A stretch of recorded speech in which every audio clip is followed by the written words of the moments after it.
Zoba. Bote Ecclesia Nazan. Esali bambula mibale to misato neteni. Ezosala esengo ya kokutana na libota na Nzambe. Nazomona pe bilongi ya sika. Ezape na bao ya kala.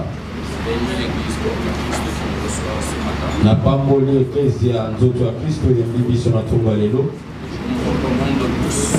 Nazo senga na biso baso.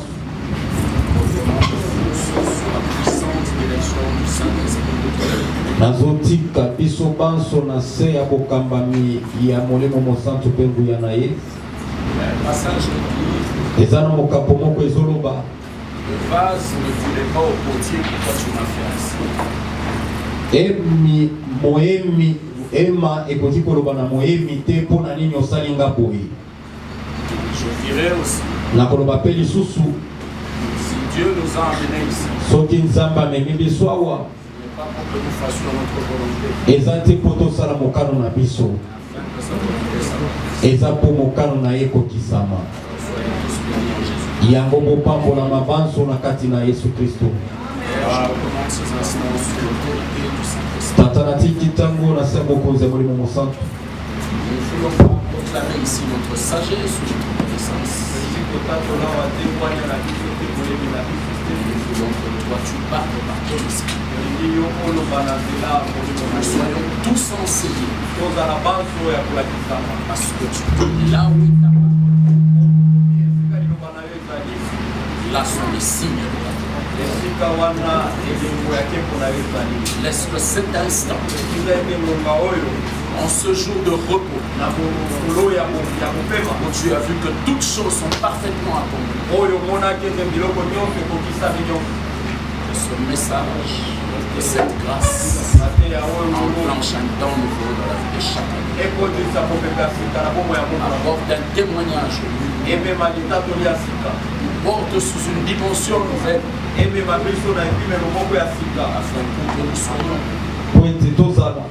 afin que où que nous soyons, totalisa kembo na yo. Amen. Amen. Amen. Amen. Matondi. Merci beaucoup. Matondi. Alléluia.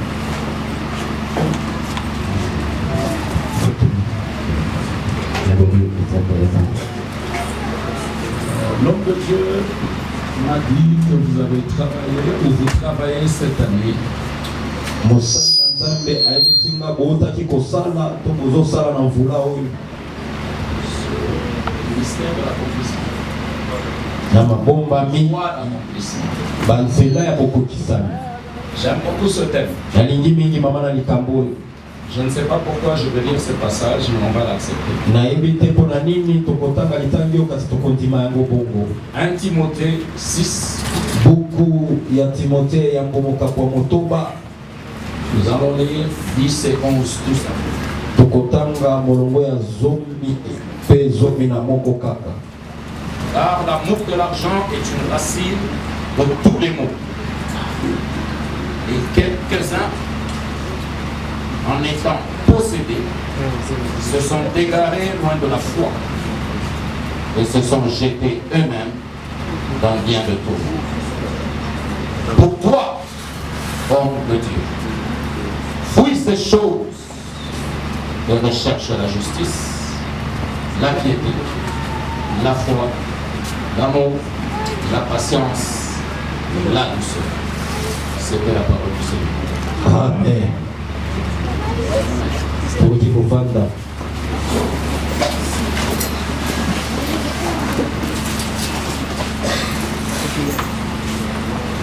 Lorsque chacun de nous regarde sa vie, Soki moko na moko atali bomo inaye. et même lorsque ce sont les autres qui nous regardent, Ata soki eza basusu bazotala biso. nous verrons et ils voient Tozomona pe bango bazomona. que nous courons vers certaines choses. Ete tokokimela na nsima biloko mosusu. Il y en a qui courent vers la connaissance parfaite de Dieu. Eza na bato bazokimela boyebi ya Il y en a qui kokokana. courent vers l'agrandissement l'accomplissement de leur foi. Il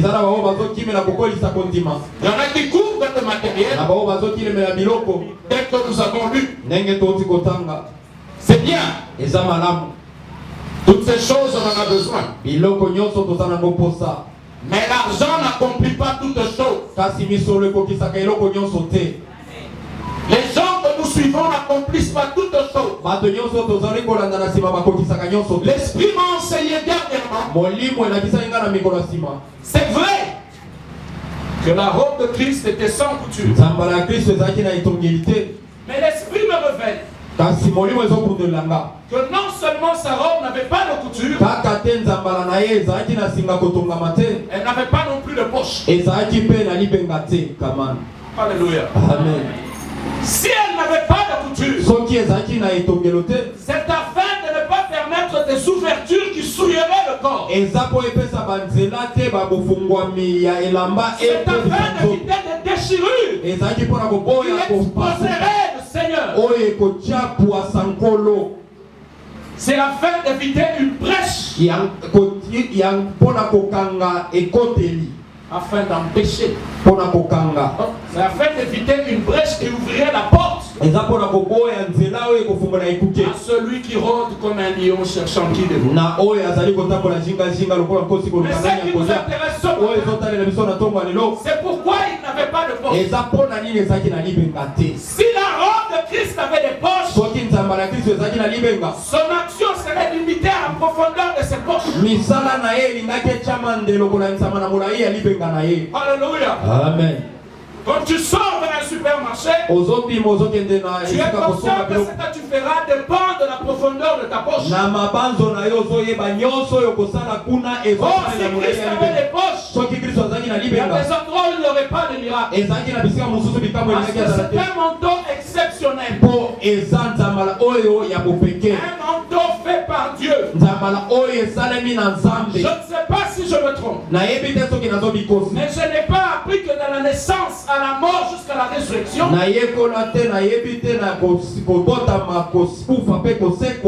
il aurait changé de robe. Non, je ne pense pas.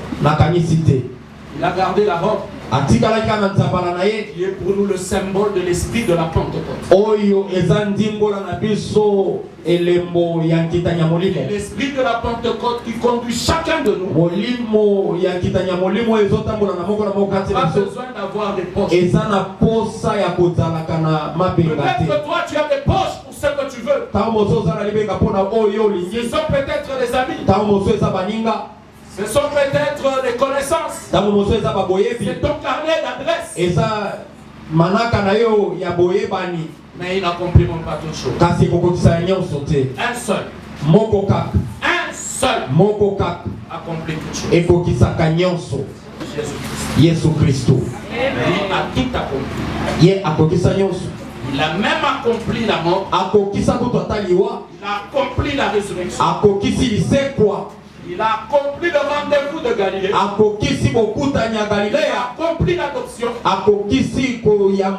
Et il a accompli la Pentecôte. Est-il utile dans ce dont nous avons besoin? Ils sont utilisés des fois des tournées comme ceux qui se sont égarés.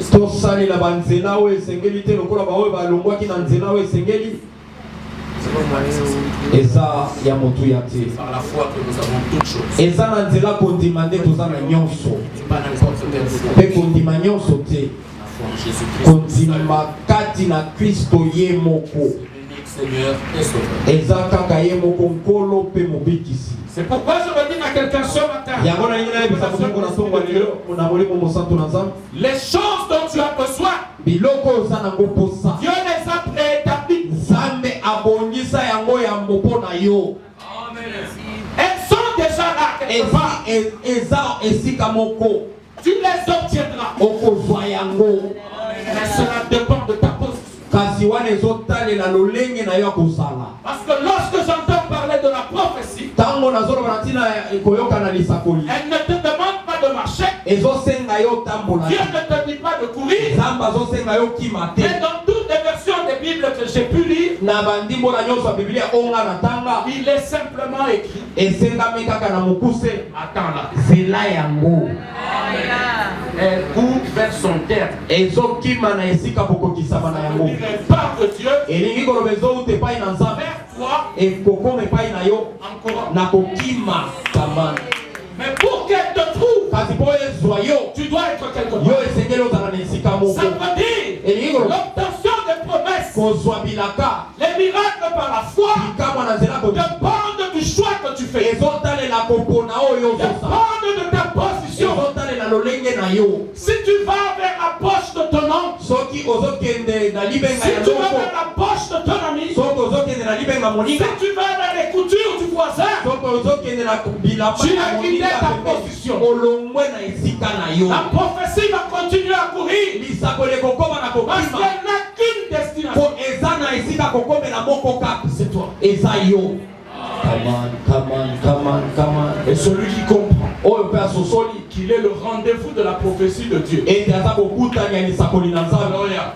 Celui-là ne s'agite pas. wana ninganaka te Mais atolisaka les vents s'élèvent, kasi mopepe etelemi qu'il pleuve, enoka mbula qu'il y ait des tourbillons, ezala na qu'il y bambongo ait de la méchanceté, ezala na kanza qu'il y ya ait de bato la haine, ezala na likunya ya bato l'emprisonnement, bokangami na l'ingratitude et tout ce bozangi qu'on peut bozongisi voir. matondi to nyonso tokoki komona C'est la chair qui subit. mosuni nde eza kubika nyonso Lui wana est esprit. ye aza molimo Il ne va pas trembler comme la chair. akolenga te lokola Mais il mosuni ordonne à la chair de rester calme. azopesa motindo na mosuni ezala Parce que kimia son Dieu est fidèle. mpo nzambe na ye aza moyengebene Est-ce qu'il y a-t-il quelqu'un qui est un Dieu fidèle? eza na moto moko aza na nzambe moyengebene awa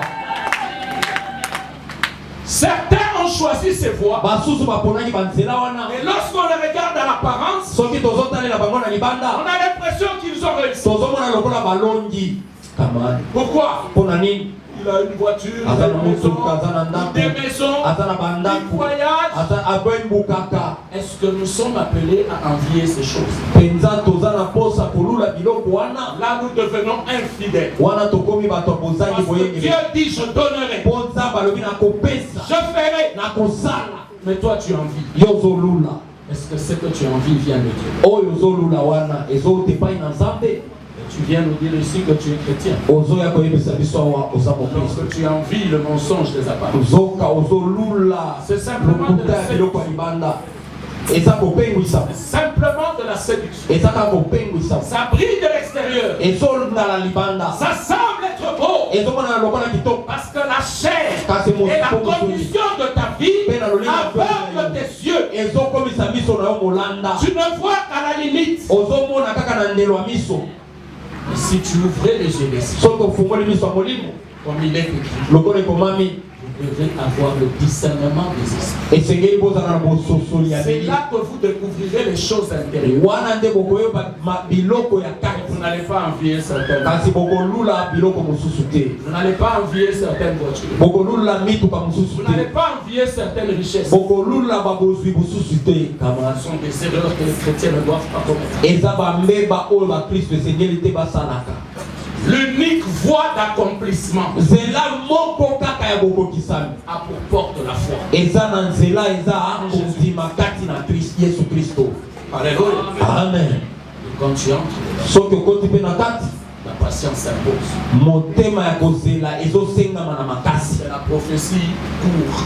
lisakoli ezokima Nous sommes à deux là. toza mibale awa Même si je me colle à lui, ata kangami na ye la prophétie ne va pas me toucher. lisakoli na ye Elle kozwa n'est ngai pas à moi. te eza ya ngai te C'est que nous sommes en Christ. oyo toza kati na kristo Cet esprit eza molimo est vide. eza mpe bomoi C'est pas la chair. eza mosuni te La Bible nous enseigne biblia ezolakisa biso que cette chair, mosuni oyo c'est une poussière nourriture du diable. eza putulu bilei ya diabolo Quand elle retournera, ntango ekozongela na putulu Mais pourquoi il est pressé de manger? sikopona nini azana lubango akulia Parce que tes choix, poko pona na yo tes etamboli na yo habitudes bomesano na yo excitent sa faim. ezo mema Et il veut kosuka na yango manger na alors lubango que tu n'es pas encore prêt. Parce que lui, pour que tu sois cuit, alingi alia nano bongami tu te dois mourir, pourrir. soki osi okomi pembeni ya kolia esengeli Oh, l'esprit Dieu okoma n'a kitoko pas d'âge. molimo oyo eza kati na biso eza na mbula C'est te un esprit qui ne meurt pas et qui ne vieillit pas. eza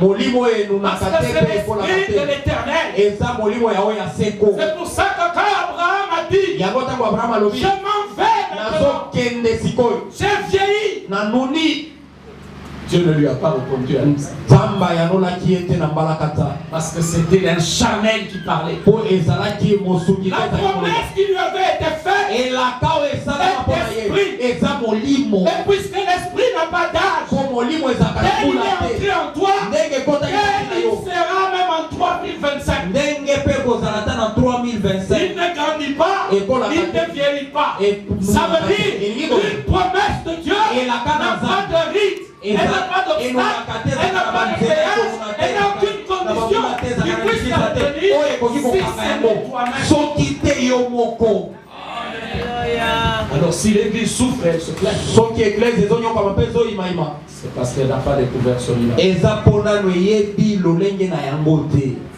Nous avons reçu l'identité par la Pentecôte. toyambaki lolenge na nzela nkitani ya molimo Et c'est une identité dont il faut être fier. eza lolenge oyo esengeli kozalaka na lofungu Parce que mpona c'est yango une identité qui prend la puissance de Dieu qui la repose sur nous. mpo eza lolenge ezozwa nguya na nzambe evandisi yango likolo na Dès biso que nous sommes là, la puissance est là. ndenge tozali awa nguya ezali likolo na biso Et l'esprit est là. mpe molimo eza na kati na biso Ce truc ici, nzoto oyo il t'amène. ezomema yo wapi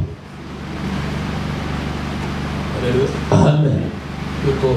nzoto oyo On peut l'habiller avec tout. tokoki kolatisa yango nyonso On peut tout lui donner. tokoki kopesa ye nyonso Depuis la création, c'est une nourriture pour un méchant. uta ebokelami ya mokili oyo nzoto eza bilei ya moto akanza oyo esengeli olatisaka kitoko eza oyo Si on m'appelle Cyril, soki babenginga siri c'est l'esprit des parents qui a donné le nom de Cyril. eza molimo ya baboti nde epesi nkombo ya siril N'est-ce pas ça, Église? eza bongo te eklezia na nzambe Mais Dieu dit, nzambe ya solo tu es désormais mon enfant. mbala oyo okomi mwana na ngai Par l'adoption et les mystères de la Pentecôte. na nzela ya bozwami ya Comment est-ce que quelqu'un ndenge nini moto qui a été précipité, oyo atindimakaki na makasi la Bible va même plus loin, il s'est fracassé. bibilia elobi ke na makasi na mosika Dieu koloba mpe a délivré abukali de tout pouvoir et de toute nzambe apunzoli ye na nguya nyonso mpe selon ma Bible à moi, kolandisa mabibilia na nga le diable n'a aucun pouvoir, aucune autorité. diabolo aza ta na mpiko moko te aza ta na bokonzi moko te eloko moko te libongo C'est un te séducteur, aza moto akopengwisa kaka un bato menteur, moto ya lokuta un terroriste. moto akobangisa kaka C'est tout. esili mpo na ye Pourquoi l'église tremble? siko mpo na nini eklezia elengaka liboso ya ekelamu ya boye Il n'a rien qu'il puisse donner à l'homme. aza na eloko te akopesa na motu Il fait semblant d'interpréter des choses qu'il n'a pas. asalaka lolenge azodefisa yo biloko ye kutu aza nango te Ce n'est pas différent de quelqu'un qui écrit sur une rivière. eza kokesana te na moto azokoma likolo ya Quand mai il fait le premier trait, ce trait est déjà parti, donc il n'a rien écrit. ntango atie elembo kaka moko likolo ya mai yambo akende na mosusu oyo ya liboso esi elimwe Et quand Abraham a compris, ntango abraham asosolaki Isaac est né. isaka abotamaki Mais dans l'erreur, il y a eu un Ismaël. kasi na mbeba ismaeli moko abotamaki Nous avons tous certainement commis des erreurs. banso ya solo tosala bambeba Peut-être que ces erreurs ont fait naître les Ismaël. ntango mosusu bambeba wana ebotiti ba ismaeli na babomoi na biso C'est l'ancienne alliance. wana eza boyokani ya kala Alléluia. amen Dans la nouvelle alliance, na boyokani ya sika nous avons besoin de cette race-là. toza posa ya libota La wana race-là qui avait triché. libota wana ezwaki na nzela ya kanyaka mpo na nini L'esprit me dit ceci. molimo ezoyebisaka boye Pour que tu atteignes la gloire, mpo okoma na epimelo ya nkembo il faut que tu traverses esengeli okatisa la douleur. pasi l'humiliation, kukikisa le manque, bozangi le froid, la faim, malali nzala une gloire sans obstacle, oyo ezali une gloire epapa sans douleur. kembo Ça veut ezali dire epapa une gloire facile, eleki koloba ramassée kembo moko On la perd à la epete même balokoti vitesse. yango et de la même manière. babundisa yango kaka lolenge ozwaki yango. Sors dehors ici, donne à quelqu'un qui nettoie une voiture là $100. bima wa libanda moto azosokola mutuka apesa ye ka $100 Ça à 10 heures. opesi ye na ngonga zomi ya ntongo Il vient à 15 heures. yaka na 15 heures Il est en train de nettoyer notre voiture, il cherche 500 francs parce qu'il a tout fini.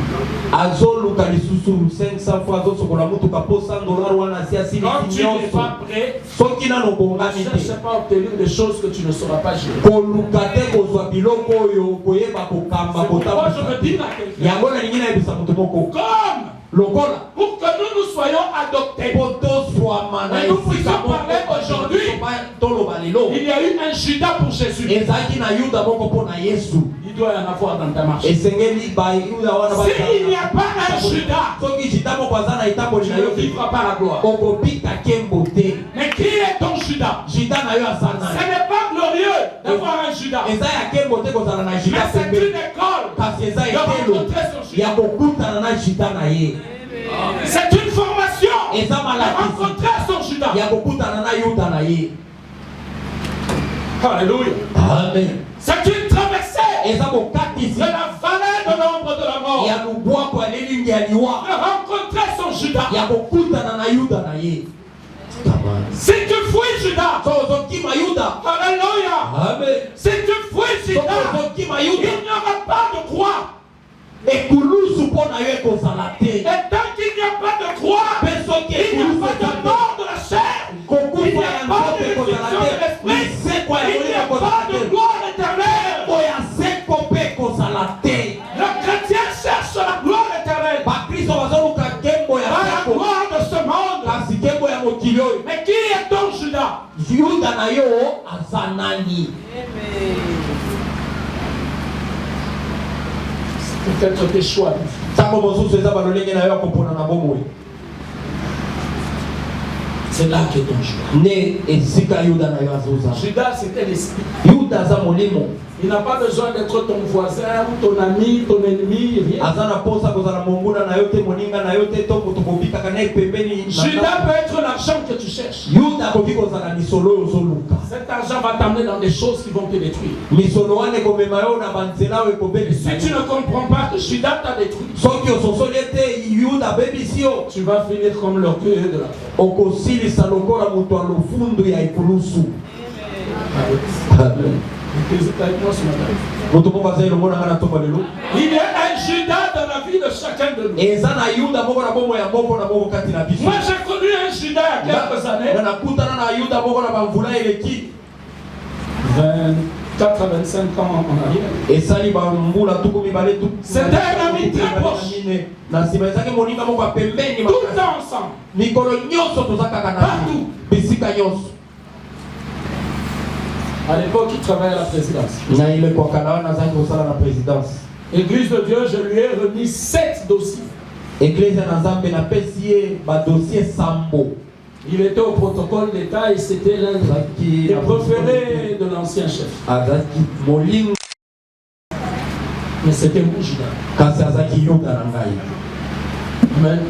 amen Parce que tous les 7 dossiers qu'il avait eu, mpo badossier sambo nyonso napesaki ye quand il a trahi ailleurs, ntango asulaki esika mosusu on a trouvé tous mes dossiers dans son tiroir de bureau. bakuti badossier na ngai nyonso napesaki ye na tiroire na ye na bureau C'était un Judas.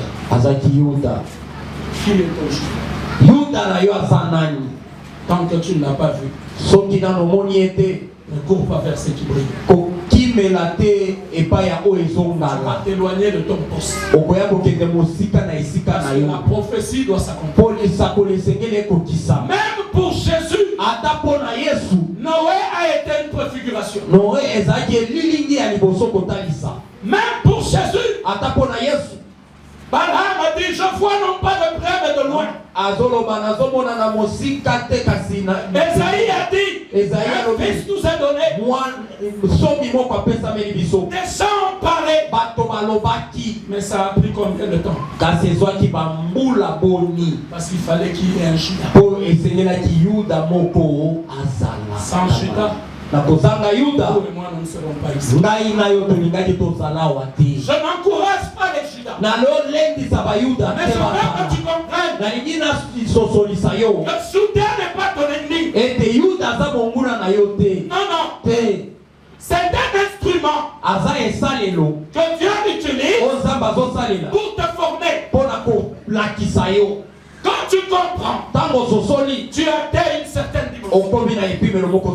Marcher de gloire en gloire, ça veut dire qu'entre deux gloires, il y a des obstacles. Et les obstacles, c'est à nous de les surmonter. Ce n'est pas à Dieu. Ça, c'est notre part. Mais entre deux victoires, il y a des combats. Ça, c'est pas ton problème. C'est le problème de l'éternel.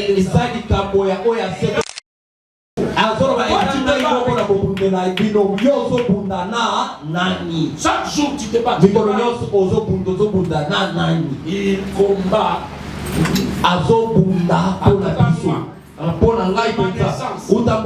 Même dans les témoignages, je n'ai pas appris quelqu'un qui s'est tenu debout pour combattre. Même le diable n'a même pas eu le temps. Quand il commençait la révolte, il était pressé.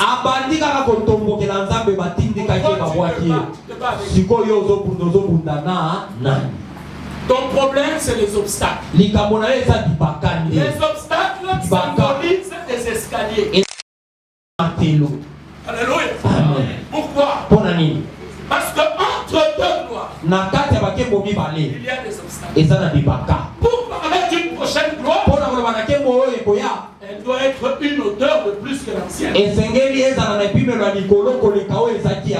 Bon, maintenant, si toi, tu tues ton ennemi, si toi,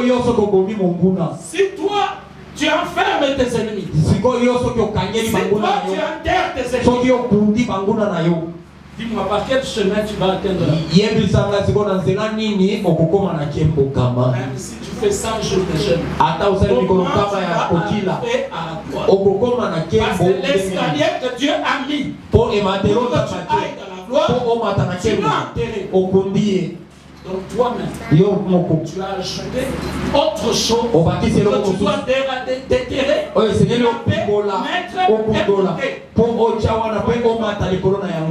nous-mêmes, nous sommes les retardataires de certaines promesses. Aujourd'hui, Dieu m'a demandé à ce qu'on parle. Amen. De quoi? Ça, c'est la part du chrétien.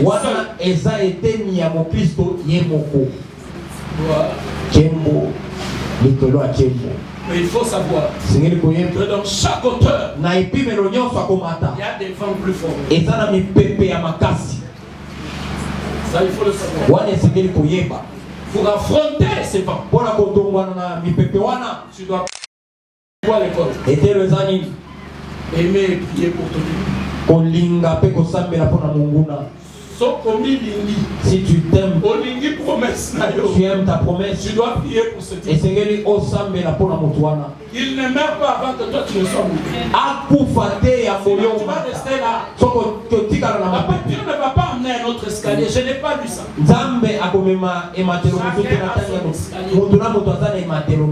Dans chaque domaine de sa vie.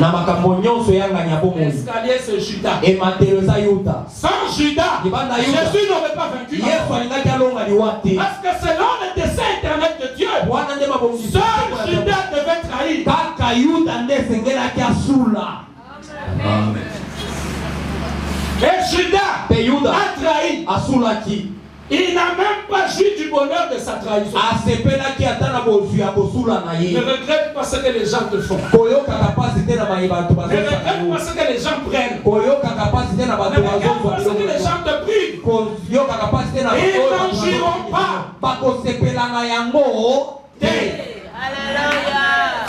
Ils sont venus juste t'ouvrir les yeux pour comprendre l'enseignement. La vie, c'est un enseignement. La foi, c'est un enseignement. La patience, c'est un enseignement. Le oui et l'amen est un enseignement. La confession de Jésus-Christ comme seul Seigneur et Sauveur est un enseignement. N'est pas enseigné. Comment peux-tu diriger? Si tu n'es pas formé, comment vas-tu enseigner? Si tu n'as pas survécu,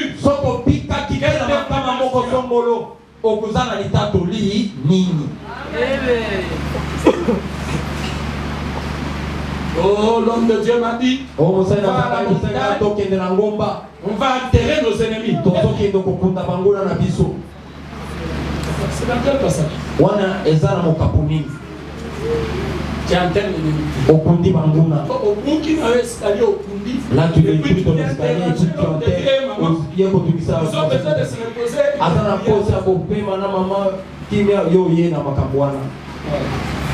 Ne nous donnez pas ce travail. S'il vous plaît. Le chrétien que nous sommes, fruit de la Pentecôte, notre vie est attachée à l'esprit. Et la Bible dit c'est l'esprit qui nous enseignera toutes choses. Donc chaque jour l'esprit nous enseigne face aux situations. C'est nous-mêmes le problème. Nous sommes convaincus que je dois aller à tel endroit. Tant que tu n'es pas arrivé, tu as échoué. Non, non. Même Jésus lui-même a fait 3 jours de tombeau.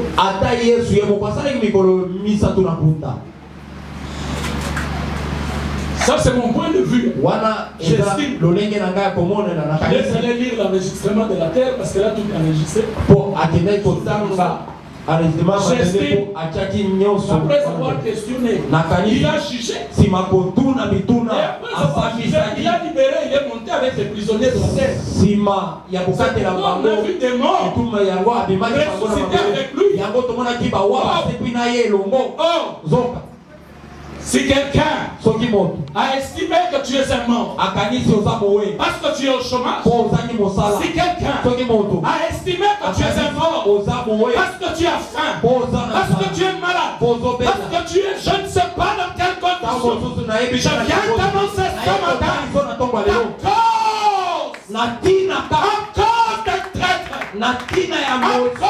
d'un traître, le tombeau restera vide.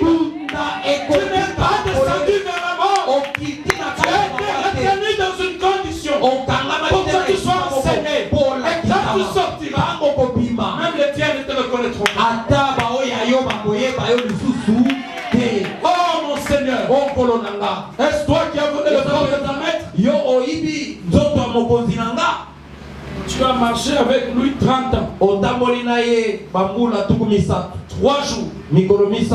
Il est en face de toi. Tu le reconnais. Et tu lui demandes s'il est voleur. Ça, c'est l'attitude de beaucoup de chrétiens. Quand tu pleures,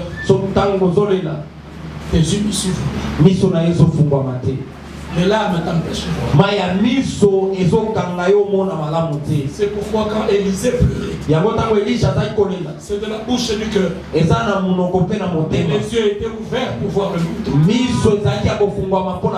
Non seulement le manteau, mais la vraie identité de son maître. Nous tous, nous l'avons appelé prophète. Mais la Bible dit, ce jour-là, le tourbillon montait. Mais il y avait des chars, des chevaux, et la cavalerie de l'Éternel qui descendait. Le tourbillon était incapable de dire l'armée de l'Éternel qui est venu chercher le général. Comment il y a des généraux? Où sont les généraux de l'Éternel? Ce jour-là, Dieu a présenté celui que le monde appelait prophète, le même général de son armée. Ce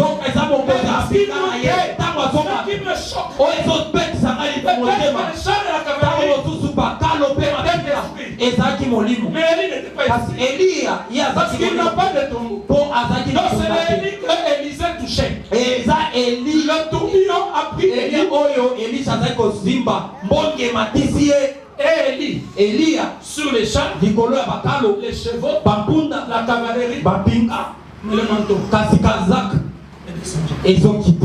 Quel était le poids du manteau?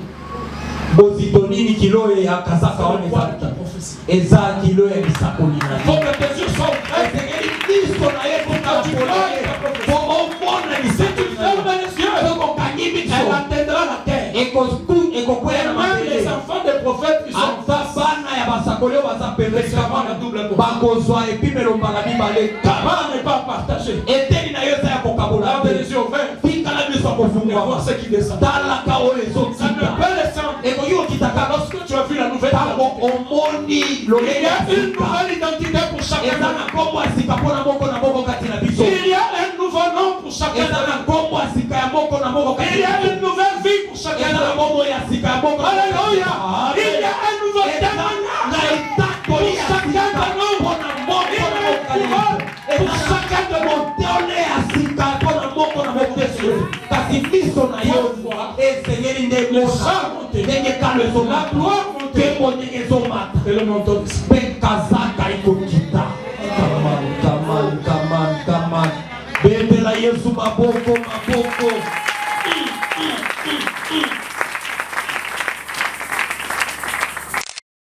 Je ne sais pas. nayebi te Où est-ce que Élie avait acheté son manteau? eliya asombaki kazaka wana wapi nayebi te Peut-être que c'était aussi une robe sans couture. ntango mosusu mpe ezalaki nzambala oyo ezalaki na etongeli Je n'ai te fait aucune étude sur ce manteau. nasalaki botangi te likolo ya Mais je reste nzambala troublé wana naza ya kobulunganisa makanisi qu'un manteau kazaka nini wana que quelqu'un a porté oyo moto alati pendant tout son parcours sur terre na nzela na ye nyonso na mabele oyo pèse plus lourd que la personne. eza bozito koleka moto ye moko oyo alataki yango eza mpe kilo koleka babunda mpe bakalo. Le manteau symbolise la plénitude de la gloire de l'Éternel. nzambala ezotalisa Les 12 tribus de Juda. bikolo Vous zomi voyez mibale ya le yuda prophète que Dieu a envoyé parler. mosakoli oyo Quand il nzambe arrive devant l'homme de Dieu, ntango akomi liboso ya mosali na il nzambe descend du cheval, il déchire le manteau en 12 morceaux. apasoli kazaka na ye na biteni zomi na mibale Il prend 10 morceaux. azwi Il annonce biteni le zomi Il prend un morceau. azwi Il eteni lui moko donne. Il dit apesi à cause de l'amour de Dieu pour toi. alobi na tina koliko na nzambe yamba Mais kazaka aucune Bible kasi ne biblia moko parle du te 12e. ezoloba na ntina ya eteni ya zomi na mibale wana C'était le manteau réservé. ezalaki kazaka oyo ebomamaki na oyo ya seko ye moko Nous allons arriver. tokokoma kamani Élie va au mont Carmel. eliya ake na ngomba carmel On l'envoie annoncer la pluie. batindi ye atalisa mbula Élie exerce sa foi avec un zèle. Je ne sais pas où il a sorti. asaleli kondima na ye na molende nayebi te oyo abimisaki yango Quand il se rend compte ntango aye komona que ses adversaires, ete batongwani na ye qui sont un escalier de la gloire, oyo baza ematelo ya nkembo afin que l'on sache en toute po Israël bayeba na israele mobimba que c'est son Dieu ete eza nzambe qui est te l'unique vrai Dieu. nde aza nzambe moko ya Il solo prend 12 pieds. azwi mabanga zomi na Il mibale bâtit un hôtel. atongi etumbelo Et c'est la 12e. eza libanga ya zomi ya mibale wana nde eza ya suka Mais c'est celle qui reçoit la première le feu. kasi yango nde eyambi moto ya liboso Ça, c'est la foi. wana eza liboma Mais où en sommes-nous? kasi toza wapi Nous sommes à la Pentecôte. toza na kitanya molimo Qui sommes-nous? toza banani La tribu que Dieu s'était réservée. ekolo oyo nzambe Nous sommes alikumbela les premiers. biso nde Non toza pas Abraham, non pas Moïse, Abraham te, non pas Mose te, Élie, Élie non te. pas tous ces prophètes. basakoli Non nyonso wana pas tous les héros de la foi. te ata bilombe ya kondima nyonso wana De te la galerie des hommes de foi. ya Il y a lisanga ya bato ya kondima 40, je pense. Non, te eux n'ont pas vu ça. bango bamonaki yango te Dieu l'a réservé nzambe abombaki yango à la dernière tribu. na ekolo ya suka Abraham ne connaît pas la Pentecôte. abraham ayebi nkitanya molimo te amona ye ngo wapi Celui qui avait la chance oyo de azalaki gérer la na Pentecôte, libaku malamu ya c'était kokaka Noé. Noé avait noe azalaki na bokambi ya nkitanya molimo oui, iyo Et il avait l'esprit azali na molimo et l'onction. azali pe na ipakwa. Mais regardez comment la gloire a trompé. Kasi tala ndenge kembo ekosaki Noé. Première fois, Kotina ya liboso Noé comprend que les eaux n'ont pas baissé. Noé asosoli ete mai ekiti te. Deuxième fois, Kotina ya mibale Noé ne comprend pas azososola kaka te que les eaux ont baissé. ete mai ekiti. Troisième fois, Makanisi kotina ya misato c'est un peu comme Ézéchias. eza lokola Ezekias. Moi, je n'aime pas la prière d'Ézéchias. Nga nalingaka losambo ya Ezekias te Je n'aime pas. nalinga yango te. On lui annonce là, quel plaisir, comme je suis. Bosepeli nini wana Dieu a dit prépare la maison, mais je vais partir très vite. Parce que ça évite tout le cauchemar de la terre. po ezoboya bamakambo moko nyonso ya mabe ya mabe ye alobi te Je ne sais pas quelle est la dimension de la prière qu'il a faite. nayebi te epimelo ya losambo nini Que la asali réponse soit instantanée. mpo eyano ezala ya mbala kata. Ce qu'on écrit sur le boîte de lait là instantané, ça vient de Dieu là. a dit, tu ne pourras plus. Il a exaucé ta prière. Na ayana C'est ni la prière. yenda zambe na Mais ki. écoute maintenant, Yoka siko. quel signe reconnaîtrai-je? Na koyeba na elembo nini Tu as demandé. yo On sengi te donne. ba epesi yo Est-ce que c'est pour moi? ozoro ba pe eza ya ngai penza. Moi, je ne te donne plus. Nga na kopesa yo lisusu Parce te. que tu n'es pas servi. Po oza C'est toi qui as prié. yo nde osambe sengi ba yanoli yo. Oh, je veux un signe. Nalingi elembo moko pona yebe. Mais à cause du signe, Na tina elembo wana. pas moi dans ma Bible ici, ce qu'on fait, Ngai na Biblia na ngai skofi on a écrit bakomi jusqu'à ce jour. kino mokolo ya lelo Aucun homme n'a péché comme Ézéchias. mutu moko Il est pas péché. kote asumuka lokola Ezekias akufa mosumuki na ntina losambo na ye. Quand il est temps. Fait. Soki nzambe alobi sala Quand il est sala, temps. soki nzambe alobi zwa zwa. Quand Dieu utilise les méchants pour t'écarter d'une voie, sors d'abord. Soki nzambe bazali na Regarde pas les méchants pour te venger. kotala bato ya mabe wana te mpo ozongisa mabe. L'esprit de vengeance était dans Judas.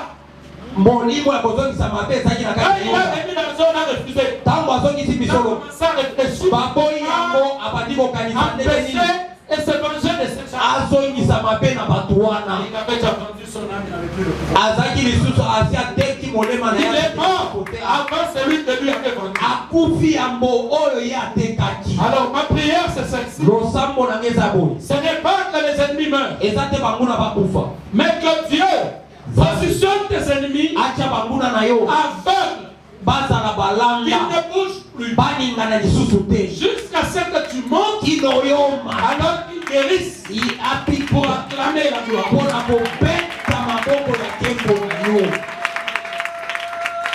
Alléluia. Amen. Il y a des choses qu'il faut fuir. eza na biloko esengeli kokima La chair les réclame, bonsungi ezosenga yango mais c'est possible de les éviter. ekoki kosalema okima yango. Je croisais quelqu'un au coin de la semaine nakutanaki na motu moko na poso qui me racontait des histoires sur la vie. apetelinga masolo likolo ya bomoi na ye Je vais regarder Jésus. nateli ye na seki Pourquoi? mpona nini Parce qu'il ne sait pas ce que moi j'ai vécu pour être ce que je suis. ayebi te oyo nga napika mpo nazala oyo nazali. Donc je ne peux pas me réjouir de ce que lui fait. kosepela te na oyo azomona aza mosuni Mais je me réjouis nazosepela de voir d'où l'Éternel m'a sorti. ya komona esika oyo nzambe Et je atubisa parle du haut de cette chair. mpo naloba likolo ya etumbelo oyo Alors que votre joie yango esengo na yo ne soit pas les acclamations du monde. ezala maboko ya bato ya mokili te. Que votre joie Esengo na yo soit l'aveuglement des ennemis. ezala molanda ya banguna Que dans la gloire, po ete na kati ya nkembo ils constatent seulement. bamona kaka Et ils acclament. mpe bapeta maboko Que mon esprit me dit, mpo molimo na ngai ezoyebisama quand les temps de Dieu sont accomplis, soki ntango na nzambe quand le Dieu, ekokisami le diable arrête de faire des avancées. ata diabolo akokaa lisusu kosala bavantire na ye te eza na C'est eza vrai, kosala na pourquoi? ngai Parce qu'il aime se cacher. alinga kobatama akomibatama na esika moko azobeta nzambe maboko alobi oyo Il n'y a que Dieu. eza kaka nzambe moto akoki kosala oyo Il doit acclamer. esengeli babeta maboko. Écoutez, bien-aimés, yoka molingami je pense nakanisi que Dieu nous a parlé. nzambe alobeli biso La racine de beaucoup de choses, mosisa ya biloko ebele C'est la poursuite de l'argent. Et ça, Bolandi, ya sango. Pourquoi je dis l'argent? Et ça, Bolandi, ya misolo. Fonctionne Pour la nini, nazolo ba misolo. Pour mon qu'il est à Bolanda misolo. Mais nous, Iso, nous sommes de ceux-là toza ba owana, dont Dieu dit onza ba zolo. donc ne vivra pas seulement de pain, Moto akobika na lipa kakate. mais souci de Kasi pe na liloba na oya seko nzambe. nous vivons par la parole. Biso tozobika kande na liloba. Lui Ye envoie son corbeau donner le pain. azotinda kombe kopesa lipa to Au mosuni. rocher de sortir l'eau. Azopesa mibino na libanga epesa mai. Ezanga ite S'il me moto. donne un travail, Soka pesinga lui musala. pourra dans les travaux. Ye akopesa biloko esengeli na kati ya musala wana. Moi je cherche. Ngai nakoluka te. Ce que je cherche, Oyo nazoluka. c'est que l'esprit qui est en moi Ese molimo oyo eza kati na nga garde sa pureté. ebatela bopetwa na yango. Alléluia. Amen. Donc il faut tant marquer. Mpo na ntango esengeli Le diable acclame. diabolo ayeba kobeta maboko. Il n'a pas pu me manger. Akokaki kolia nga Il te, n'a pas pu me détruire. akokaki kobebisa nga Là, te, il m'a serré. alengisi Ça kaka a fortifié mon prochain niveau. elengisi litatoli na nga mosusu oyo ekoya. Le destin de chacun de nous, c'est un témoignage. Ndele ya moko na moko kati na biso eza litatoli. Est-ce qu'il y a quelqu'un qui veut marcher dans son témoignage? Eza na moto moko alingi atambola kokende epai na litatoli na ye, C'est juste la foi de croissance. eza kaka kondima mpe motema ya kozela. L'obéissance, c'est la consécration. Botosi mpe kobulisama esili. Dieu nous a déjà demandé d'aimer nos ennemis. Nzambe asengi tolinga banguna Quelque part, na esika moko kati na biso mpenza. tu l'aimes. Monguna na yo esi olingaka ye mpenza kati na biso wana eza Tu lisolo. sais que c'est lui. Oyebi ete eza oyo Aime-le. linga ye kama Ça, c'est la chair. wana eza mosuli. Et quand tu comprends Kasi soki ososoli qui tu es, nini oyo ozali tu es celui-là. opalusi fungoli miso otali na kati ya mbonge mopepe À l'époque, il n'y avait pas de goudron. na eloko ya kala babudron ezalaki te, ntango mosusu ezalaki na beton, C'était dans les parcelles, pas sur l'eau. mabeton ezalaki nde na kati ya mapango, ezalaki na balabala te. Bokanisa mopepe wana ya putulu wana oyo elisha esengeli atala. Comme te donne un petit tourbillon, Yo bapesi yo kaka mbonge ya moke, les yeux sont déjà fermés. miso esi ekangami mbala moko obandi kobetela bato nyonso. Frère, qu'est-ce que tu vas faire? Mokolo nini okoma Il n'y a que le menton qui peut te donner la double portion. eza kaka kazaka nde ekoki kopesa yo eteni mbala mibale. Or, nous avons reçu le menton de la Pentecôte. Toyambaki kazaka ya nkitani ya Il a molimo, non seulement la puissance, mais il a l'esprit. eza kotalisaka nguya te, eza mpe na Et molimo. l'esprit est accompagné de 4 dimensions. Molimo ezotambola na bipimelo mine, Il nous console, il azobondisa nous biso, enseigne, azolakisa il biso, justifie, et il azolakisa fait biso, marcher dans la qualité. azotambusa biso mpe na mobangi ya Nzambe. Même si tu arrives en prison, Ata okoti na boloko, si les autres ne sortent de la journée, soki basusu babimaka na moi, yo okoki kobima ata na katikati ya butu. un jour dans cette vie, Po mokolo moko na kati ya Biblia oyo chaque qui se trompe ezalaki na binyololo ezalaki fungwami bikuke les fungwami gardiens ont pleuré, basinjili pensant bayeli que les prisonniers avaient na faim. komona na kokanisa ete bakalami bakimi kaka Nzambe nde moko C'est ce alobi. même Dieu qui dit je suis l'Éternel ton Dieu. ezaka Nzambe moko alobi naza oyo aseko Nzambe na yo mpona nini ozobeli Laisse à Dieu ce qu'il va. tika Nzambe asala mosala na ye. Moi je ne suis pas un enseignant. ngai naza molakisi te, L'esprit m'enseigne en même temps que je parle. molimo ezolakisa ngai nazozwa mpe eteni na Parce que nga je ne suis pas saint. mpo naza mosantu te, Je me sanctifie chaque jour. nazomisantisaka mikolo nyonso. Alléluia. Amen. Et il n'y a que Dieu qui peut consoler le cœur de l'homme. eza kaka Nzambe moto akoki kobondisa motema ya moto, Parce qu'il y a que l'esprit qui console le saint. eza kaka molimo nde ebondisaka molimo Tu mosusu. peux aller dans un deux et dire des belles phrases à ton ami. okoki kokende na matango olobi baloba ya kitoko na moninga na yo akufeli, Tu te rends compte juste après de deux que vous n'êtes plus amis. okomona kasi matanga wana bozali so baninga te.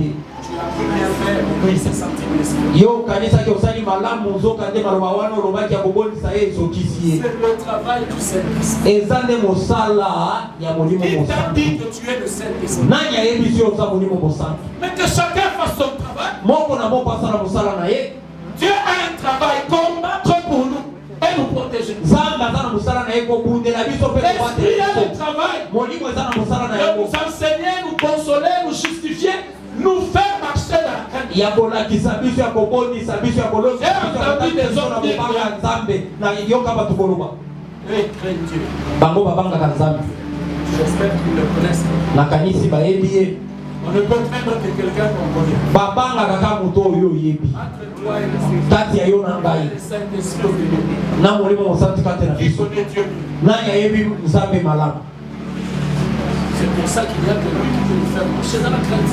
Yango ezaka yenda ko kiko tambisa biso na kobangi Nzambe. Or pour marcher dans la crainte, tu dois la voir et l'écouter. Kasi pona kotambola na kobangi ezengeli tozala nanu na ye pe koyoka ye. Si tu écoutes, So koyoki tu verras la gloire de Dieu. okomona kembo na Nzambe. Je vais chuter. Nakokita. Par là, je vous souhaiterais avoir dimanche. Ona sima na yango na kotombola bino lomingo malamu. Il y avait une hache de l'alliance. Na boyokani ya kala. Sous cette alliance, il y avait la gloire. Ezaki likolo ya boyokani wana ezaki Dans l'alliance, il y avait ici. na kembo na kati ya boyokani ezaki na molimo na Nzambe. Quand l'arche quittait le peuple pour aller dans les camps ennemis, Tango watu ezalaki kokende kouta na kambo ya bayuda ezokende na kambi ya banguna.